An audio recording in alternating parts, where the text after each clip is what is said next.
Hi అండి, welcome to MV food bites. ఈ రోజు నేను మీకు వెనకటి కాలం పద్ధతిలో మన అమ్మమ్మలు చేసే మేక తలకాయ కూరని చూపించబోతున్నానండి. ఈ తలకాయ కూర అన్నంలోకైనా, రాగి సంగటి, గారెల్లోకి సైడ్ డిష్ అయినా సూపర్ గా ఉంటుందండి. ఇంకా అస్సలు ఆలస్యం చేయకుండా ప్రాసెస్ లోకి వెళ్ళిపోదాం. ముందుగా కర్రీకి మంచి ఫ్లేవర్ ని ఇచ్చే పొడి మసాలా కోసం పాన్ లో 2 టేబుల్ స్పూన్స్ ధనియాలు, 2 ఇంచుల చెక్క, 4-5 లవంగాలు, 3 యాలకులు, ఓ స్టార్ అనాస, 10 మిరియాలు, 1 టీ స్పూన్ జీలకర్ర వేసి సిమ్లో దోరగా వేపి మిక్సర్ జార్లో వేసి ఈ విధంగా మెత్తని పౌడర్లా మిక్సీ పట్టి పక్కనుంచాలి. ఇప్పుడు ఉప్పు, పసుపు వేసి బాగా వాష్ చేసిన కేజీ తలకాయ మాంసంని కుక్కర్లో కానీ గిన్నెలో కానీ వేసుకోవాలి. నేనైతే కుక్కర్లోనే వండుతున్నానండి.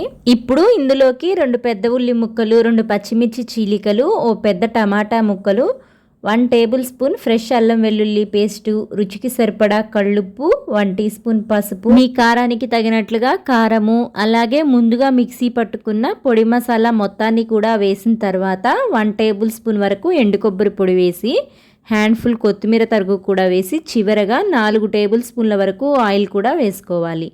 నాన్ వెజ్ కర్రీస్లో కొంచెం ఆయిల్ ఎక్కువ ఉంటేనే బాగుంటుంది. ఇప్పుడు ఈ మసాలాలన్నింటినీ ముక్కలకి బాగా పట్టించేలా గరిటెతో కలిపిన తర్వాత ముక్కలు మునిగేటట్లుగా 1 లీటర్ వరకు వాటర్ పోసుకోవాలి. మీకు కనుక కర్రీ చిక్కటి గ్రేవీతో కావాలంటే ఇదే ప్రాసెస్లో వాటర్ని 1/2 లీటర్ యాడ్ చేసుకుంటే సరిపోతుంది. ఇప్పుడు అంతా ఓసారి కలిపి కుక్కర్ మూత పెట్టి 5 to 6 విజిల్స్ మీడియం ఫ్లేమ్ మీద ఉడికించి ప్రెషర్ పోయిన తర్వాత మూత తీసి ముక్క ఉడికిందో లేదో చెక్ చేసుకోండి. ఒకవేళ ఉడకకపోతే మరొక 2 విజిల్స్ ఎక్స్ట్రా పెట్టుకోండి. నాకైతే 6 విజిల్స్కి పర్ఫెక్ట్గా ఉడికిపోయిందండి.